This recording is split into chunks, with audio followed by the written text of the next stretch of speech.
Well, good morning. As we're sitting here at LTV on this beautiful morning, actually, this is really early morning, which I like it. I used to do it only in the mornings in the past.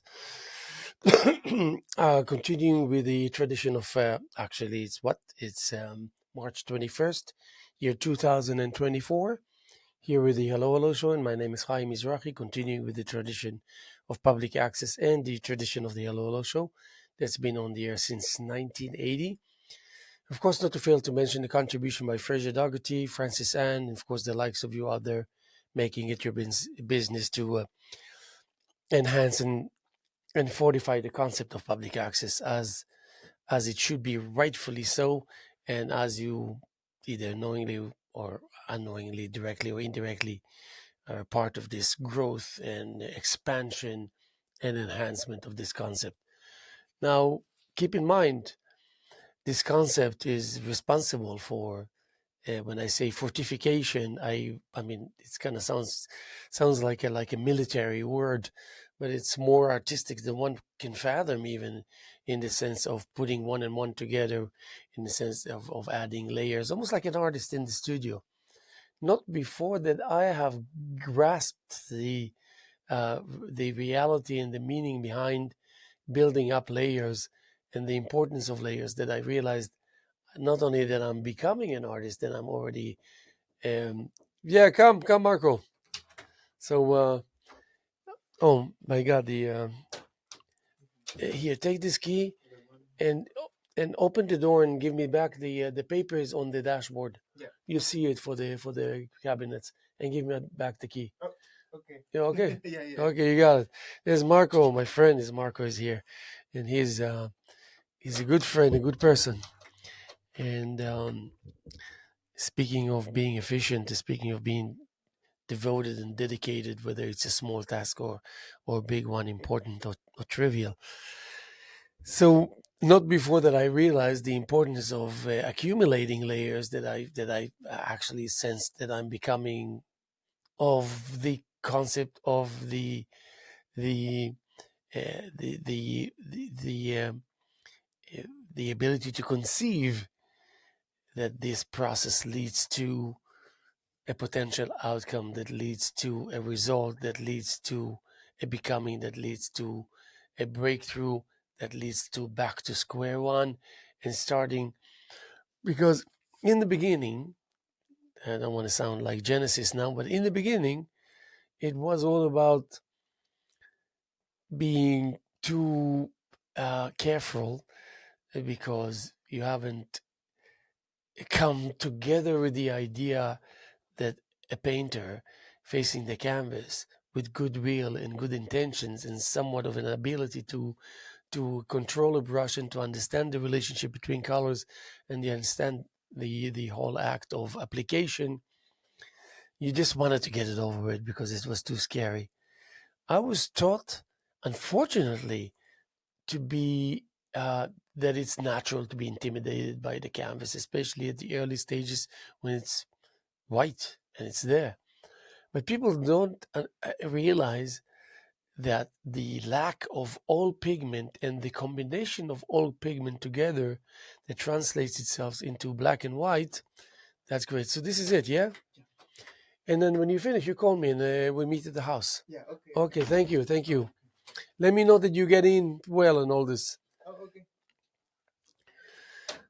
So, but not knowing that the accumulation of all pigment, all colors together, and the lack of all pigments and all colors all together, that translates itself into black and white, white and black, is when you say a white canvas. I wish that someone could have broke the news to me and telling me about the white, and that white is not a neutral color. It's not an innocent color. It's not a nothingness that I need to bring the thing to it to create the meaning. Um, there's a lot of rubbish involved in the kind of suggestions that are floating around there. I don't want to say that people are stupid and they give you rubbish as a good advice because I don't translate it this way. People really believe in what they suggest to you and volunteer by way of knowledge and experience, whether it's good or not, they just like innocently and adamantly think that this is a good thing, and probably it is a good thing for them. But when you enter the realm of creativity, for the sake of this world to get to a point where it can really feel like it's deserved to be floating and to have the relationship between the sun and the moon and the moon and the sun and the galaxies and whatnot. Just like so, I always said to myself, who wants to know what's what's beyond what we can see, kind of thing, that we see the sun, we see the moon, and now that we can see the planet Earth as whatever vessel is going outside far enough in order to see the Earth, it's gratifying, it's satisfying. It's already too big for us to fathom and to conceive. So yeah, it's nice to get some images from Hubble telescope. From once they start talking about light years away from here, um, they they push me to my safety zone immediately, instantly, meaning back to square one. As a drummer, I always find refuge in the basics of rhythm. And basics of rhythm, they are the leaders of all the sophistication of coordination. So if you go to from a single stroke roll, right left right left right left, into right left right left right left right left that pape, into a triola, into a paradiddle, right left right right left that pepe pa pa pa, oh, double stroke roll, ta ta ta ta ta ta ta ta ta ta ta ta, right left left ta ta ta ta ta ta ta ta, so right there you can go suddenly into a double stroke roll, or a double stroke roll paradiddle or something like that, and and then start really being awkward in order to break through and become brilliant. Which I thought that that's the way to become brilliant. You have to go through uh, that which is peculiar and that which is awkward. So you have to become peculiar yourself, and you have to behave awkwardly yourself. All of these things. At my advanced stage now, I know better, not to think about it, not to go there, and definitely not to suggest or advise to people any of such. If I want to suggest or to advise, vis-a-vis my humility and as much experience as I think I have, to think that I come from exactly zero experience, my suggestion would be, float where you can float, dive where you can dive, fly where you can fly, stand still where you can stand still, and there's so much, and you can go forever with everything. Exercise the ability, because your desire includes everything into that equation. It's not a different desire to each equation that presents and introduces itself to you, especially in the realm of creativity, in the world, in the reality, on the stage of creativity. This is something that's it should be as a given, and all it needs is just a little encouragement from you to find its place, and to find uh, it itself being dignified and feeling safe, and with a certain degree of of certainty that indeed what's taking place is a what you want to take place, what you want to happen, b it appeals to you and you're aware of the fact that you actually engaged in it, and and and and three is that you have somewhat of control over it. You don't have to be. I mean, having 51 out of 100 is not a control freak, even though you achieve dominance when you have 51 as opposed to 49. But still, it's borderline. You can always things can turn and change instantly, suddenly, and so there's always a back and forth, a give and take. To have public access, and probably if you listen to me long enough, you're probably saying to yourself, oh my God, not again, this guy. How much can he speak of that? I learned from the masters. Fraser Dougherty was a master. The founder of LTV, not that he founded LTV single-handedly, but pretty much without him, with all the help in the world, if there's no one to help give birth to that concept, and understand that this concept is crucial and essential, and that one needs to essentially devote one's life completely, that means give a lot of things away, uh, give up important things to other people are important, your family, your friends. There's a lot of things to be compromised to achieve this goal. Fraser Doherty did that. Luckily, Francis Anne, his partner to life, I understood that and was a part of this concept and a part of this effort. That's why we have this station as we have it. That's why this concept, as it exists throughout the communities of the United States of America, is thriving and is serving its purpose. It's serving its purpose. It has a purpose, as it had a purpose all along. As they, when they thought of the whole idea of breaking the news to people and saying you're free, you can do as you wish. There's a um, there's that which will restrict you in order to maintain the dignity of a human being, decency and safety and civility. But beyond that, you are just on your own to explore, and there are no limits. There are really no limits. So they're giving you that concept and telling you this is going to work for you. We're not going to tell you how it's going to work for you, because it's too self-evident, it's too self-explanatory. Because once you start explaining to people that which is too evident and self-explanatory, you take away from it. So you don't want to do that. So they already said. So this is how you do it. It's all yours. Take this concept. Let it serve you as a tool. Let it help you, not help you achieve that which is right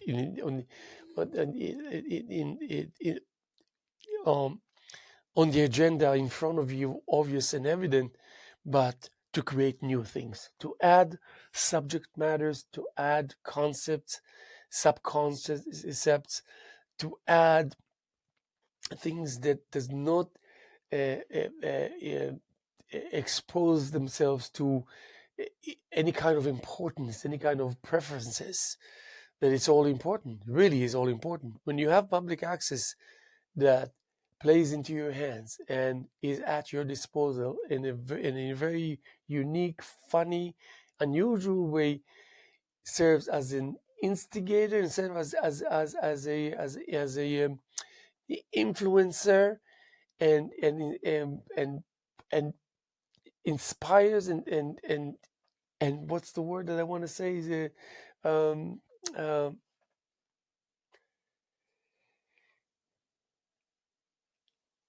cheers you up in that level of gloominess and dead end that sometimes we, as human beings, we don't know how it happens, but it happens, find ourselves in. And like suddenly you feel this melancholia. Where is it coming from? Don't even bother. If you're like me, you won't even bother to ask, because you asked too many times already, and you get the answers, and you know better not to ask again. It comes and it goes just as the same way it comes, out of nowhere suddenly. Then it goes out of nowhere suddenly. So it encourages you to believe that this is going to help you bypass this, and it encourages you to believe that this is for real. Now, for me, sitting here with this concept and with this one wonderful facility in about 37 years, I would say yes, 37 years. And I can't help myself but interpreting, and as soon as I think I'm done interpreting, reinterpret everything all over again. And that's exactly what the masters do. And that's exactly what Fraser Doherty do. Fraser Doherty, in all of my interactions with him, and believe you me, there were hundreds and hundreds, if not thousands, of interactions and encounters between this wonderful master, Fraser Doherty, and myself, all the way from just simple, down-to-earth conversations and philosophications, and just having a very innocent lunch or breakfast or anything else for that sake, working together, and then while we work, we also chat. And uh, always, but always, without any exception, this guy used to repeat it himself. Like, if I didn't know better, I would say, like, I'm going to lose my mind because this guy repeats himself like over and over again. What does he think I am? Who does he think I am? Stupid? But quickly enough, of course, at some point I had to ask him. I said, Fraser, why do you repeat yourself so much? He said, because you think I don't grasp what it is that I'm supposed to grasp on the behalf of you sharing information with me? Or is that there something behind it that I'm not aware, which I would love to understand and then just put it to rest? And yes, of course, he volunteered an explanation, but this is too much of a simplistic explanation, because he would offer you an explanation as if he's offering himself that explanation. And he would suggest that what supports this profoundness is an incredible simplicity. The concept of simplicity is embedded within that which is sophisticated in the midst of that journey to accomplish sophistication. And by doing that, it's a it's engaged in the profound, in a process which happens to be a profound process. And sometimes you so overwhelmed that you begin to think that maybe you're not qualified. Maybe this is outside your ability, outside your capabilities and expertise, and you're ready to give up. You're ready to kind of throw the towel and and and continue to venture into something that is maybe more friendly and more accommodating and simpler and all that. But if you understand that this is the nature of the beast, then you're a little more patient, and suddenly you realize, oh my God, to think that I was just about to abandon it, and 2 seconds later you already on the next level and next stage. If you remember, it's very crazy of me to think that you're going to remember, but I had a session here once speaking about first level, beginning, middle, and end. The last degree of the first level is in the relationship of the first degree of the second level, is such a humongous difference. Most of people on planet Earth are stuck on this wonderful stage, wonderful level where you can wish to find yourself. First stage, last ingredient to be achieved, to be digested, in order for you to find yourself at the earlier stages of the second level. Is words cannot describe the difference of what really happens there in this. And I can't even repeat myself what I said. I was inspired. I guess I had an hour and I had to do it, and I got into it, and I was blessed and fortunate enough to be able to decipher it for your own sake, for my sake, and to tell you that sometimes, because you don't know how close or how far away you are from completion, so to speak, in order to materialize the opening for you to break through and to proceed to the next level. So you always think that it's just like, it's not coming, it's too far away, it's too much to wait, it's too long to wait, and you already think like you toiled and slaved and you had enough. But you can't know that it's seconds away. You can't know that if you can only stay there another few seconds, it will yield itself to you. But you can't know also that it might be light years away from you also. But believe that that proximity is shrinking, meaning that that distance shrinks because nothing can stand in the face of your goodwill. Goodwill itself, or that obstacle that stands there as if it's a natural thing for it to do. Of course, an obstacle is an obstacle. It needs to serve its purpose, to stand in your way and slow you down. Cannot stand that level of devotion, cannot stand the aspect of predictability when it comes to your stubbornness and your devotion and your persistence. They cannot stand that because they know the obstacle itself knows that it's wasting its time, spending time with you, trying to stand in your way, because you're not wavering. You're gonna be there, and the obstacle itself will not achieve its purpose. It will just decide to abandon you and just continue elsewhere. If you believe in that, just like I say, um, evil in the face of art and the process of creativity stands no chance.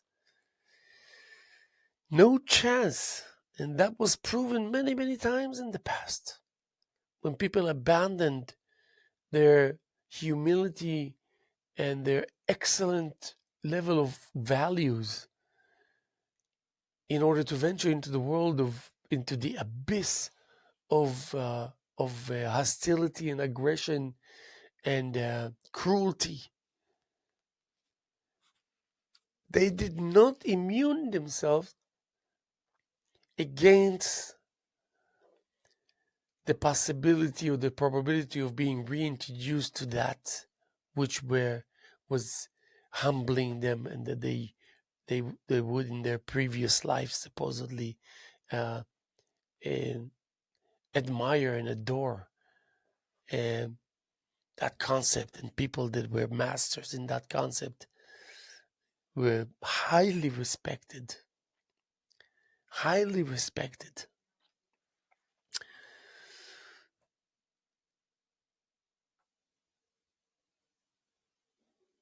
I once read a book, a very short book, about the Holocaust, about a couple. She was a very, very famous dancer, and he was a very, very world-renowned pianist. Wherever, from Poland, somewhere there. They were both Jewish, and this pianist has followers that were absolutely, undoubtedly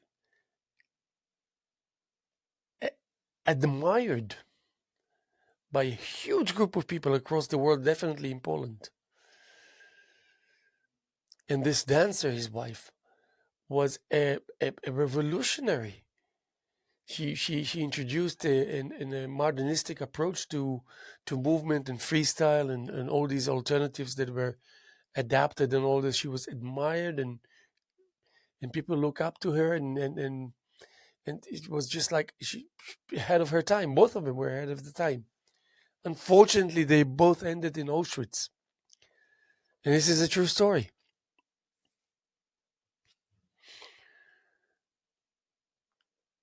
So when they arrived in Auschwitz, if you know anything about Auschwitz and all this, I don't want to overwhelm you now and make it too long. There was a procedure there, when the way they traveled, the way they arrived, the way they opened the door, the way they pushed them out, all these guards, all these dogs, all this barking, all this, and then the selection, right, left, right, left, right, left, life, death, that, left. So they were separated, men and women. Here's the man, the pianist, and here's the dancer. They're both going separate ways. They look at each other, and they don't even have time to realize the extent of the horror, the deep horror that's taking place, that's changing their lives. Forget about the fact that they were taking a journey where 60% of the people traveling in the carts died miserable death, drowned in their vomit and urine. So the woman looked around, and the first thing she did instinctively is dropped on the floor pretending she's dead. Well, she actually stepped about half a dozen steps away from the crowd quickly, and she looked right, left. Nobody was watching. She dropped as if she's dead. And she pretended dead for about 10 hours. Because after everything is said and done, people were taken, and some were chosen to go to stay in the camp to work, and some were taken to the crematorium and were gassed and killed. And then a whole group of people came and collected all the dead bodies from the track, from the station. So she dropped, pretending that she's dead. He is going, and he was selected to live, staying in the camp. She got up about 5, 10 hours, whatever, that many hours later, looked right and left, managed. What I'm telling you now is almost inconceivable. She managed to escape from Auschwitz. I, I, I don't want to overwhelm you, but there's a story on how she did it. And remember, Auschwitz was surrounded by the Wehrmacht. That means the German army. I mean, there were guards, and then there was exterior belt of the Wehrmacht. I mean, it was like almost an impossibility to even conceive that one can escape. But she did, and as she did, she met two other men that escaped, and she helped them escape, and then they ended up going and joining and entering the Warsaw Ghetto. On the other hand, her husband is in Auschwitz, and he, within 2 weeks, lost 70% of his weight. It was like 70 pounds. And by chance, someone in the camp knew who he was. And he knew also that the biggest villain in Auschwitz was someone who admired this pianist before the war, when people were decent and human beings and with some level of acceptable dignity, civility, emotions, mercy, compassion. So he thought he can gain something by informing this villain that you couldn't even approach him, because if you approach him, he will kill you on the spot, which he did every day. Dozens and dozens and dozens and dozens and dozens of people he shot point blank every day in the Auschwitz camp. But he somehow reached him and he said, so and so is in the camp. So this villain individual that kills viciously hundreds and hundreds, it was said that he killed over 80,000 people with his pistol, suddenly was overwhelmed by this news, and he almost like got a heart attack. And he looked at this person and he said, I'm going to kill you on the spot if you're lying to me. He said, no, I can take you to him.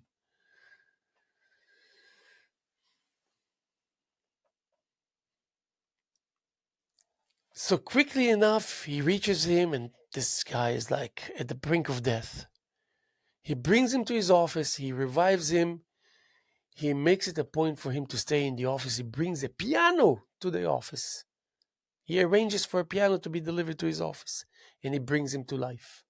So now he weighs about 110 pounds a month later or something.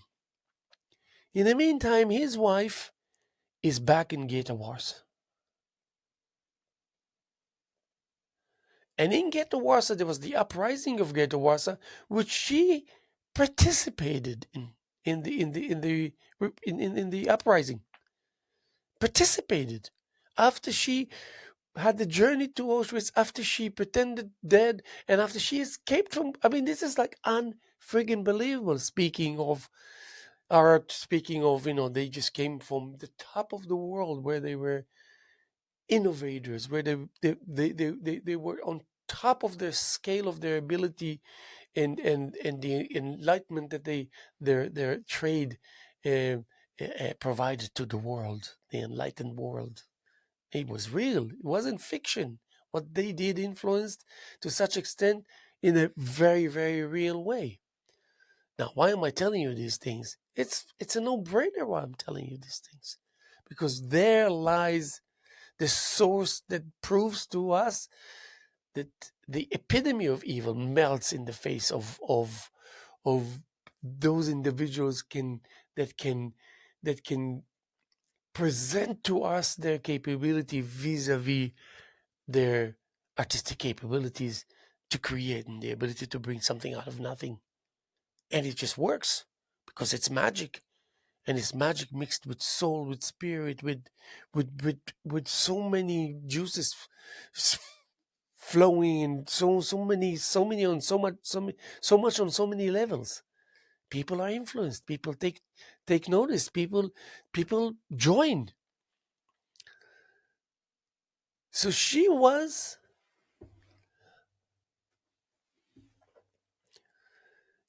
a part of the uprising after she arrived to Auschwitz, after she escaped from Auschwitz. Forget about it.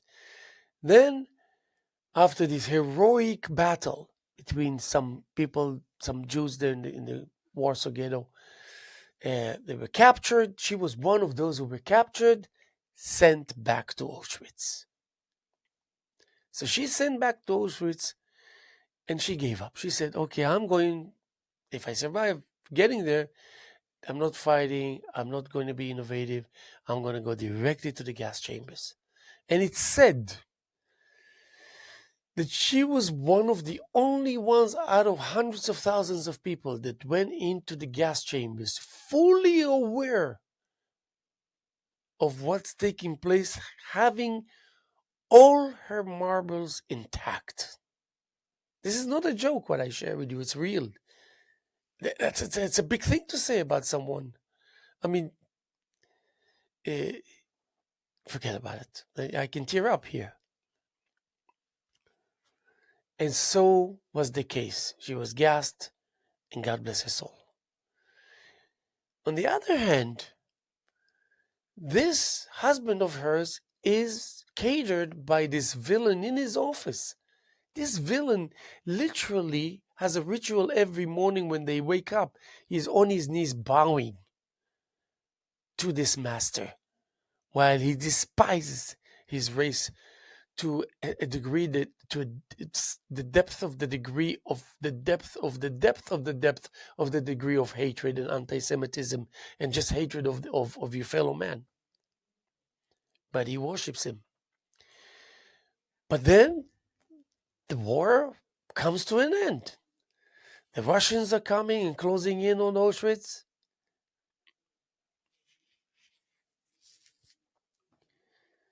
And there's other stories that I don't want to even get into it. But so he told him that he cannot do anything else for him. That's it. He arranged for him to go wherever, so he won't be shot by the people there, and showed him a way to survive or whatever. But then there was the March of Death. All these like 25,000 inmates from Auschwitz trying to escape Auschwitz to avoid the encounter with the Russian forces that are closing in on Auschwitz. And that March of Death, he hears his wife telling him that he needs, because he felt he cannot make it, and they used to shoot anyone who slows down. Somehow, as they're marching, he managed to make a sharp left into the woods, walk about 200 feet, hit a tree, climbed the tree. He never climbed the tree in his life. 50 feet up in the air, hug the tree, fall asleep while he's hugging the tree, frozen. Waking up a couple of hours later, climbing down, coming back into the path where the March of Death took place, all these bodies there and whatnot, and collapsing there. And coming back 3-4 hours later, he opens his eyes and he sees a Russian tank, and he raises his arm. And that was the end of his story, experience of horror. And then he became the same person that influenced so many generations before he decided that it's worthy of his effort to reintroduce himself to humanity and to people, because there's so much there that's still ready to accept all this goodness and wonderful things that he has to offer. Now, what are we trying to say here? We're trying to say here, year 2024, here in America or any other place in the world, if you can create your own safe zone, your own immediate whatever space, call it within your immediate vicinity, and make a point and make a decision that you're going to create even the most pathetic thing in the most pathetic way, with the most pathetic intentions, still, it will be dominant if and when and once it faces evil. Evil cannot mess with that level of resolve, with that. It's unexplainable. Not everything one can explain. Not everything one can explain. But this is a given in the world of passion, compassion, and energy that when you see, I mean, even if you're completely out of touch with the world, you see a masterpiece by Picasso or Rembrandt or whomever, you know immediately it's good. You know all too well not to mess with it and to protect it and to make a point to treat it accordingly. This is what we leave behind, and long before we can say that we left it behind, this is what we introduced here and now as I sit here. March 21st, year 2024 at LTV Studios at the East End of Long Island, and do my own thing that people out there can say he's a loser, people out there can say he's a genius. Either way, it doesn't mean much because we're not here as artists to be affected by the nice words or the ugly words or the goodness or the opposite of anything or anybody, because it is what it is, what it is, that it is what it is, that it is, that it is what it is, and nothing can change that, no matter what you think, what you feel. Well, maybe you yourself, if you're responsible for that process, for that evolutionary process, maybe you can do something about it. But still, once you engage, you're engaged. That's it. There's no way that you can manipulate that which you're actually engaged in and doing, artistically speaking, and make it to be more beautiful than it already is or uglier than it already is. You can't. It's just like you can, technically speaking, try hard and harder to, improve your skills. Technically speaking, yes, you can do that, but still, it's not going to improve your willingness if you have your willingness in place as it should be in place and as it should be positioned the way it's already positioned. It's already a given once it's that. Believe, and I don't want to sound sarcastic. I really don't. I really don't. And I don't want to sound too simplistic here, like saying, that anything that we want to do, we can do and will prevail, will succeed and all that. No, I mean, of course, there's stages and there's an evolutionary process and there's more stages and there's a lot of patience required and lots.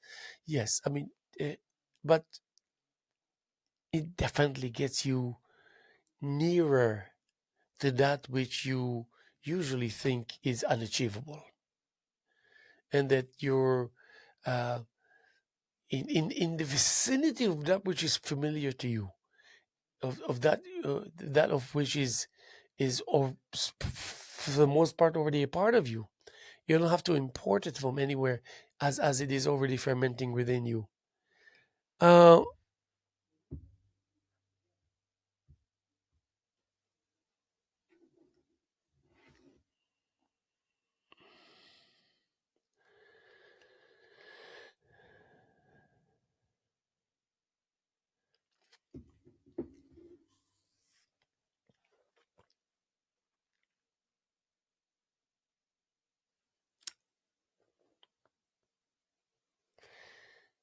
and what we stand for becomes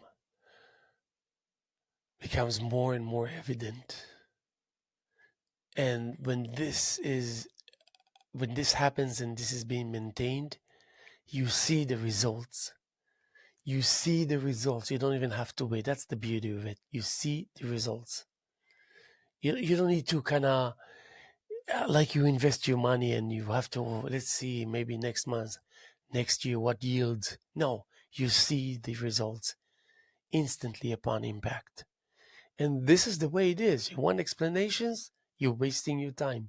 No explanations other than your understanding that this initiation, this it gotta be as soon as possible, and this point of impact produces results.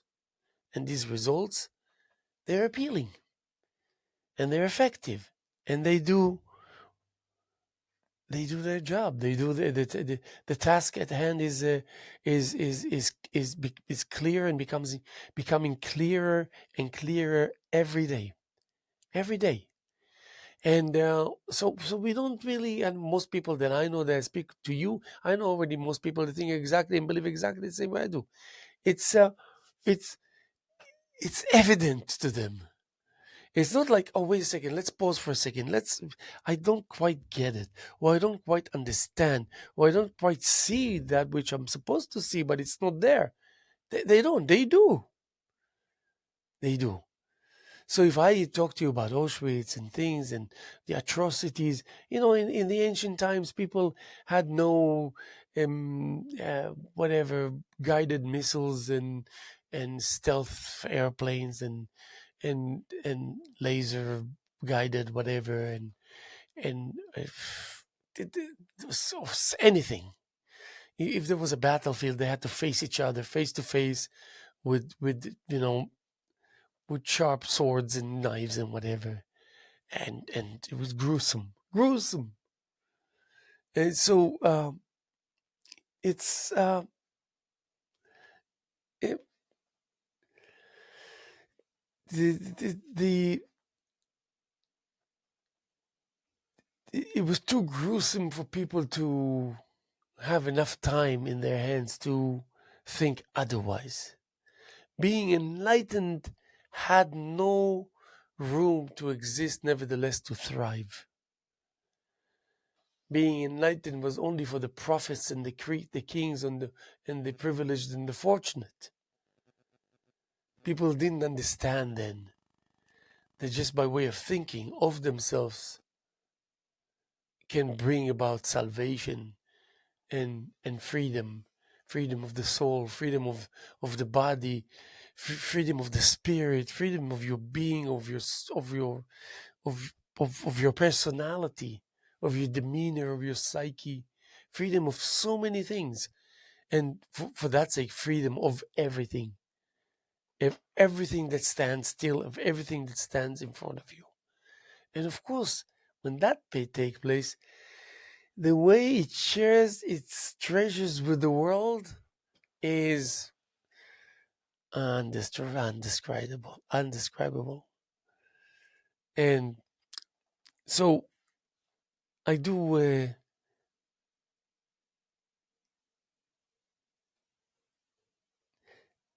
really on daily basis count my blessings, and for a good reason. Let me see. Let me count the minutes now. Really? Let's see here what's going on.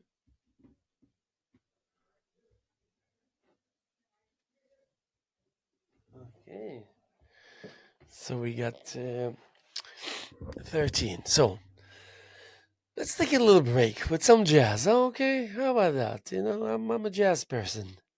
I'm a maybe I can bring someone into the equation of having a conversation with us here. If my friend is awake, then I'll call him. How about that? And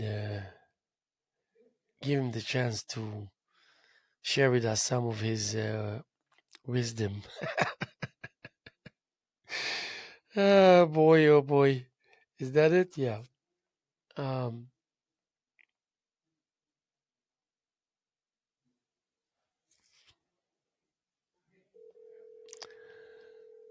let's see. My friend Gary Swanson, maybe he's awake. He'll answer us and then we can.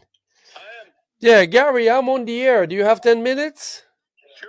Oh, great. I'm so happy. So I was just, okay.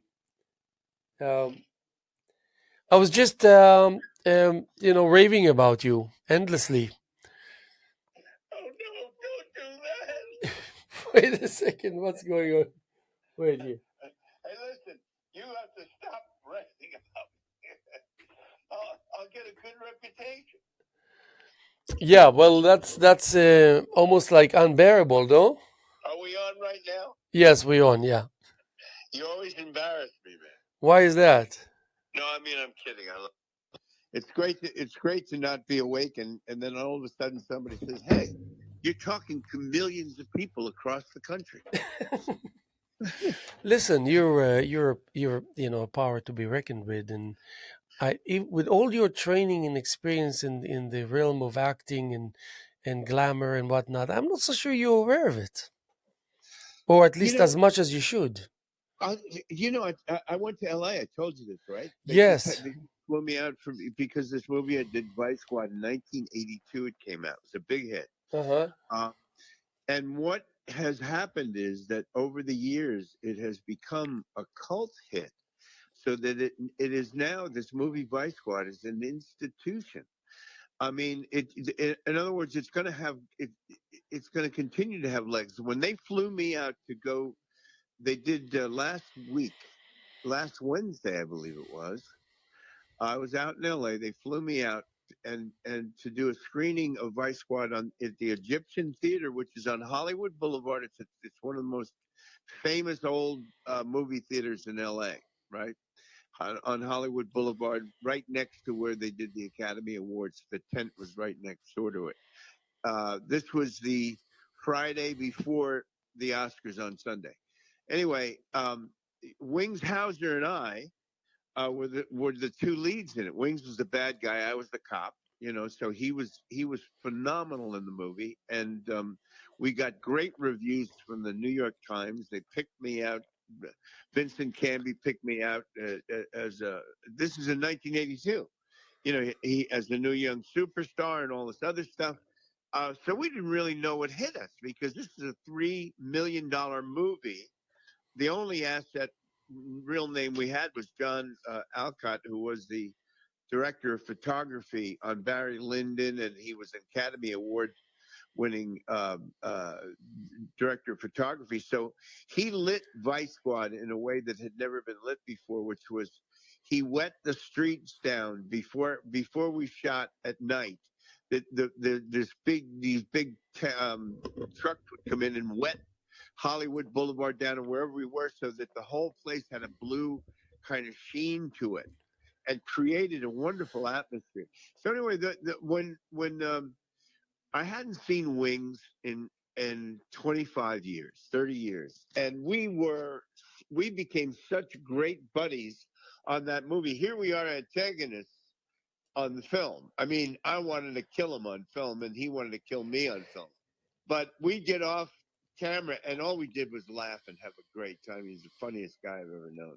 But by the way, if anybody listening wants to see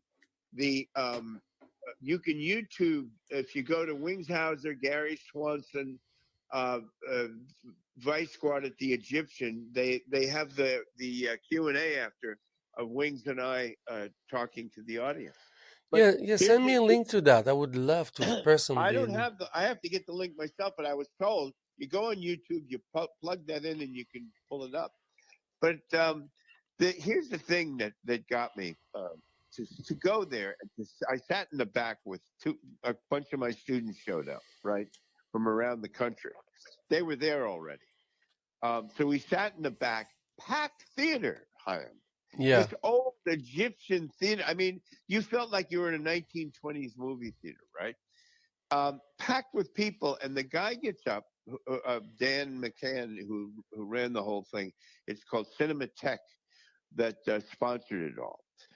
He gets up and says hi to the audience, and the first thing he says, I swear to God, he said, "What people don't realize is that when this movie came out, the biggest supporter of the movie was Martin Scorsese. He went to the Academy Award uh, Arts of Sciences, and he said you have to nominate this as the best movie of the year."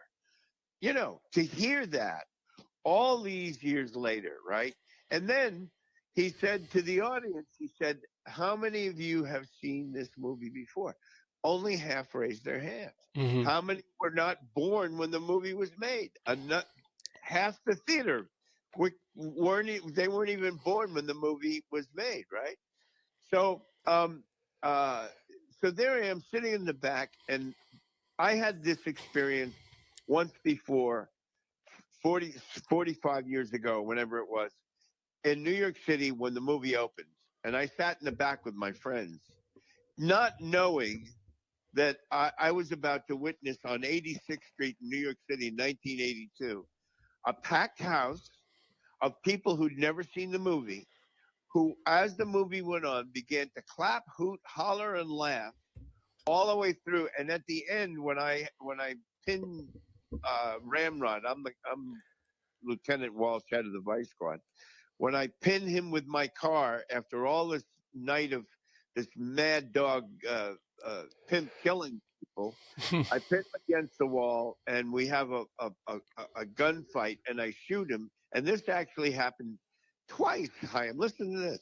In 1982, when I shoot him, half the audience stood up and screamed, "Shoot him again! Shoot him again!" Right? So here we are, all these years later, last week, in packed movie theater, and I'm having a deja vu all over again, to quote Yogi Berra, Yeah. because there I am sitting with the same exact experience. The audience went nuts for this movie. And Yes. at the end, they're all yelling, "Shoot him again!" Oh my God. I mean, if you can imagine how what was the memory was being recreated in some bizarre Twilight Zone experience of, "Whoa, are you kidding me?" And then when Wings and I got up on the stage, and remember, he and I love each other. We have not seen each other in 30 20 since 2000, right? Yeah. 24 years. Hmm. And he's on the stage already, and they took me from the green room, and the audience is just, because he's a hometown LA guy, and he's a musician and a rock star besides. So anyway, they went nuts for Wings, and then when I came on, I got rousing round of applause that was. You were saying we live in a bubble, but I was wondering, who are they clapping for? It was Well, like, the you represented the uniqueness of that ability, and also you're an artist, and this is the power of art. yeah, the Why wouldn't power of they? art. Why wouldn't they? And now I called you after 47 minutes of a monologue. There was actually a very successful one that I tried to do the same thing I do over and over again, and coming up with new edges to it Chaim, and your your apologizing. your your shows are going to be studied 100 years from now. They're going to become part of the Torah. Oh my God. On Haim Mizrahi, verse 17, on his 17th show, done in 1992, he Yes. said this. Now Yes. listen, everybody, please pay close attention to Yes. No pen can write it without it. I always having said you're a rabbi, man. the ink dry inside the pen. Yeah, The wrath of not God, of the evil. I said, I gave an analogy about evil, how it understands immediately, because its purpose is, it's like an obstacle. It's the obstacle's purpose is to stand in your way, to slow you down, or to prevent you from doing what you're doing. But it yeah, also has the wit and the instincts to understand when they're wasting their time with certain individuals. And usually they know that certain attitude, when it comes to the creative process and people engaged in it, they're wasting their time, because they know yeah, they're durable, they're resilient, they're there to stay. So they leave you alone. They venture into the realm where people don't understand, or don't have the powers, and don't have the that willingness to cope with the desire, and they're kind of easy targets. And yeah. I went on and on. It was really a very, and suddenly you came to mind, and I said, I gotta put a cap on the situation by calling him. I hope he will answer. And here you go. Well, I want to say one more thing about I treasure. I'm in all seriousness. I treasure our friendship because you and I can yell and scream at each other like brothers, and then do just what we're doing right now and laugh about it 20 seconds later. It's great. Nobody holds any grudges. Yeah, yeah. I mean, we're definitely, but also, you're forget about the arts or not. You're extremely intelligent and sensitive. That's all it takes in life to have friends, to gain friends, to gain appreciation and respect. Well, it's good to hear because it's a call coming in. I don't know how to get rid of it. I don't. I wish I hear the beep and you just have to ignore it. But um, you know, we live in our own little bubbles, and I've known a lot of famous people, and I've gotten to meet them in for whatever reason, and the good ones, like say Paul Newman, for example. When you're when you talking to Paul Newman and you're one on one, I mean, here I'd be talking to the one of my idols, in a room in the actor studio, say, and we're having a conversation about setting up the new school or whatever, and suddenly I'm thinking I'm talking to Paul Newman and we're having a conversation. What's this about? You know, and Paul Newman is the regular guy. Yeah, well, In a room like that. that's what makes He's him a so guy who has to great. have lunch and coffee and have, you know, just a regular human being. I mean, but that's, we live in this bubble of our own lives, and what do we do with our time, and how do we utilize it? And um, anybody who uses time better than you, your time is your best friend, Haim. I mean that. All the paintings you do at night, all the way you raise your family, all your children, and you work, and you bring the money in, and you're great. Seriously, I don't mean to just Yeah. blather on about you, but you are a symbol to everybody Thank you, but for I what meant makes to the time. I meant to rave about you and not you raving about me. But I thank you. Well, We have listen, there's nothing wrong with two people yeah. appreciating each other instead of denigrating. Listen, I appreciate it. We have 2 more minutes, but what I want to say is that it doesn't matter who you bring into the equation. When you ask the question, and on top of it, you ask really the right question, people Yes. cannot people cannot bail out without ridiculing themselves, because bailing out is not an option. Uh So you huh. can be the greatest, like Paul Newman and the inventors of the world, and you can be whatever, homeless somewhere else. You need you have a duty to be attentive and to give your best shot to reply, to continue that interaction, and to maintain that level of decency. And by saying that, I'm going to close in. Don't hang up the phone. I'm going to say we're going to be here tomorrow as much as we were here yesterday, and as much as we're sitting here with Gary Swanson. Fortunately for us, on on Thursday, March 21st, year 2024, here with the Hello Hello Show. We got so much ahead to share with you. Thank you for your patience for this wonderful morning, and we'll talk to you soon. Gary, don't hang up. Spring is coming, my friend. Spring is here. Yes.